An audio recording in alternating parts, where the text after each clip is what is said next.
Hi guys, welcome back to our YouTube channel. We are the Bebonkengs and your hosts on Trinity Relationships. So here at Trinity Relationships, we discuss everything relationships and family. We hope you have a blessed time with us. Please, for our faithful viewers, do well to subscribe. Many of you watch, leave your comments, but have you subscribed? Please subscribe. Subscribe. It really does encourage us to keep making contents to bless you. So today we are going to be answering questions that a couple of people left on the videos we've already made, and we hope that the responses to these questions are a blessing to you. So stay tuned. So right on to the first question, which is coming from our video 6 ways to manage sexual pressure while dating. So the question goes thus: please, I want to ask if kissing is allowed during dating. So, babe, you are going to be answering our questions. Thank you. You see, I would advise that when you are dating or in courtship, you should avoid anything that would lead you to sexual intimacy before marriage. Because when you start kissing, the tendency that you want something more. You kiss for 1 minute, you want something more, and you cannot just be kissing like without certain things. I mean, you hug. I mean, it goes further. So I think that kissing will open a door for you that you may not want to open before. So I encourage you to avoid it because it's going to open a door that you may not know what would lead you after you enter the door. Yeah, the Bible says you flee every appearance of evil. Yeah, every so appearance. Kissing may not be evil in itself, but it has an appearance because it's something that introduces something deeper. So before you know it, you'll be touching, you'll be romancing. Then before you know it, you want just a little penetration. And before you know it, sex. And after sex, you may be surprised. The baby will get in. So yeah, it will lead you somewhere else. And also you realize that it's worth waiting. Yes, it's worth waiting when you marry. It's really worth waiting. So these were just straight answers. For more, you can go to our series on sex and dating. We've made I think about 2 or 3 videos which address that. So our next question, which is coming from our video on counseling, a key point which can make your marriage successful. So we're going to share the links of the videos. So the question goes thus: who do you think stands the best chance to be a counselor? Are all older women really the best to look up to? I don't think older people are the best to look up to. It's true, older people may have an experience, but usually experience doesn't validate something being true. You can have an experience in a wrong thing for years. And usually the Bible doesn't encourage us to look at just older people. It specifies there are some character traits. There are some things you should see in an older person. You cannot, older people, you have older wise people and you have older fools. In the same in every area, you have older people that are wise, but not all older people are wise. So I encourage you that some things the Bible encourages you, they have to be good in character. There are many things. So you have to look at an older person in its completion. The person should have what you're looking for before you open yourself up to an advice from that person. It doesn't mean that if the person doesn't have what you are looking for, the person cannot advise you, which is something that can be meaningful. But I'm saying that not all older people are worth listening to. I've met some older people that, they are not different from some 29-year-old or 18-year-old boys I see around. So older people doesn't necessarily mean they can counsel you properly. So yeah, and even when you look at it, I love attending weddings because you really see there are 2 different categories of these older people. You have some of these older people are excited about the marriage. Then you have those other people that are there's nothing. Yes, there's nothing in under the sun. Is it a new marriage? You see some people that come, they are so grumpy, they are so irritable. They give you this negative energy on your wedding. But now you see those others who are having a blissful marriage, still excited about their wives or their husbands in their marriage. So imagine if you have to get counsel from these 2 people, it would definitely be two different things. One is going to be nice and the other one really not something worth following. So we'll go to our next question, and this question is coming from our video 11 red flags on dating. Please, if you have not watched this video, you should go and watch it. A lot of wisdom shared there that is going to help you before even entering a relationship, or if you are in one. It will really help for you to analyze the state of your relationship and help you to identify those things that you need to work on. So the question: what about a situation where it is the lady who is not calling or always texting or buying gifts once in a while? So the point we're making here was that if you're in a relationship with someone who doesn't give enough time for you, who doesn't make himself or herself available for you, then it could be a red flag. Or the person doesn't give you gifts, and we insisted that it must not be anything expensive, just a little gifts, just a little things. So in this case, a lady was asking that what if the lady is the one who is not doing those things? What should you do? On this video, when we talk about red flags, red flag is not particular. It's not pointing a particular sex. It's pointing a person. So the red flags could pertain to the male as to the female. So it's not like it is. If the lady has this trait, it's a red flag. If the male has it, it's a red flag. So it's not specific on sex. So it's something general that you should notice and look into it first.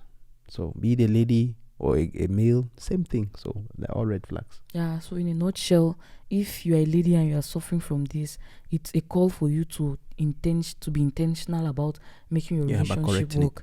You should be intentional in improving yourself in the relationship, because both parties have to give in the same energy, the same input. It's true that at different levels, one of the energies or the input is going to be higher, but you need to make sure that in your relationship, you are working to improve on those things that your partner has identified seems to be a problem to him.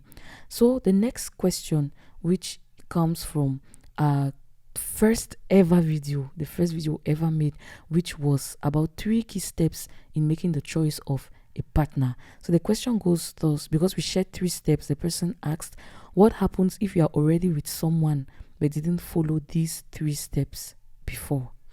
You see, one of the things I encourage people that life is a process. People learn different things at different levels. Let's say a person may learn a particular wisdom at an age 10. Somebody may learn the same thing at the age, let's say 50. But it can still go a long way to profit you.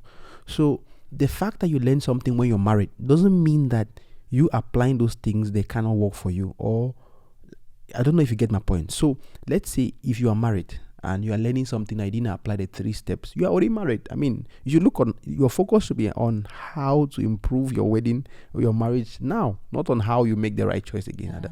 I don't think that is something you should worry yourself about. So how can you improve? There are many things that we are married now, and we are learning that we wish we would have learned earlier. But we are married. So our focus is now how to improve our marriage, not how to look at what we didn't see. So move on. Should be. And one of the ways is you can go for post-marital counseling. Yeah. You've been married already, but if you meet a seasoned counselor, he or she can help you to diagnose the state of your marriage, can help recommend books that you can read, can take you through some basic fundamental teachings that are important for a wedding to succeed. And it will go a long way to help you ameliorate your marriage. A lot. Yes. Okay, so going to our last question for today, and it's still from this same video on 3 key steps in making the choice of a life partner. It goes thus: can God just make this choice for the person? By this choice, the person is meaning like, can God choose someone for you by directing you to the person? Even if you have never met the person before, I am saying this because God did it to one man of God. Interesting question. Now, people get too dramatic. If you're a Christian, God would lead almost every Christian to particular people. It depends on how. Usually, people are at different stage of maturity, and they have different way of perceiving something. So they may narrate their story. You feel like people. Most of any conversion is a dramatic and a miraculous experience, but some people's own may be more dramatic, and the more dramatic it is, doesn't make it more sure than those who are less dramatic. Or even a standard. It doesn't make it a standard. When I met my wife, there was no thing about something being dramatic or being miraculous about it, but all of us, we know that it was God that helped us. So most of the, if you're a Christian, you follow God, God will always lead you to particular people, but it may not be dramatic, and it doesn't invalidate that leading. So I'm sure this person asking the question is thinking about a dramatic experience, or the preacher may have made it dramatic. I mean, so you are feeling like this one should be God. Nah, God leads people. So don't take a particular story and make it seem as if that is a norm. So God can lead you, but usually God, being wise, he leads you in a way you understand that he has led you. So sometimes people that God uses dramatic experience, usually they are going towards a particular period. For example, the case of Apostle Paul, the reason why he had such a dramatic encounter with God was because of his state. He was hard and very blind. So God had to confront him in a way that he will know that it's God that has met him. But somebody that has been working with God, God may not necessarily make it dramatic. You may just meet somebody, but if you are looking at it from the perspective of heaven, you are going to see how there have been many people involved in you meeting that person at that time that you think it's normal, but usually it's not normal. So God will lead you, and the leading may be dramatic or not, depending on your state and the way you perceive or you walk with God. So I think you should have that in mind. So God will lead you, and you will have you have to discern what God is trying to tell you. And being dramatic or not doesn't make a certain leading more superior to another one. So God leads his children. So I don't know if you. Yeah, to me, like having talked with different people, I think their leadings have been different. And even just both of us, the way God led you to, let me not say the way God led you, the way God confirmed to you that you should marry me was different from my own. Yeah. And because of my own state, I think my own leading was a little more dramatic than yours. Yeah. But it doesn't cancel the point that you were sure, like you knew that God was leading you to me, and vice versa. Then I've heard other people saying that they just know that it is him or it is her, and that's all. Then you have other people where, like, there was one story that someone was sharing with us, that he actually had to travel from a different country to a particular church at the time to go and look for one particular sister. I mean, when we hear those things, it jejelies our body, gingers us, and you feel that should be how God should lead you. No. But like he said, God leads us in different ways depending on where we are. And for Paul, even, God could appear to him, but the choice was still left for him whether he will accept to follow God or not. So, God can lead you in a dramatic way or still lead you in a subtle way. And at the end of the day, it's you who makes the choice. Okay, will I go in for her or will I not go in for her? You've seen many guys and many ladies whom God has brought people their way in his own way of leading them, and they've refused, and today they are not married, but they cannot claim or boast that God didn't lead people to them. So just know how God speaks to you and remain a spiritual person so you can discern the times and the seasons. So we've come to the end. Another thing I would like to say is that the fact that somebody has a dramatic leading doesn't mean the person is going to have a good marriage. Yeah. So every marriage the couple must have to base themselves on the scriptures and following the words of God. So you can see people, I've heard of people have dramatic experiences, dramatic encounters with one another, but the fact that they fail to walk with scriptures as their guide, they had a horrible marriage. So your aim is following God, whether God lead you dramatically or not. Follow God's leading. That's the key I'm going to advise you. So, okay, so we've come to the end of this session. Stay tuned for more question and answer sessions as the questions keep coming in. So we'll be doing this like when we are opportune, when we are chance, and we hope these sessions bless you. And if you have a particular question or would like us to air like this, make sure you include your question in the comment section below. And if you want to remain anonymous, you can get to us via email, and we'll be glad to attend to you. So see you in the next session, and do well to subscribe, to like, and to share. God bless you. Ciao.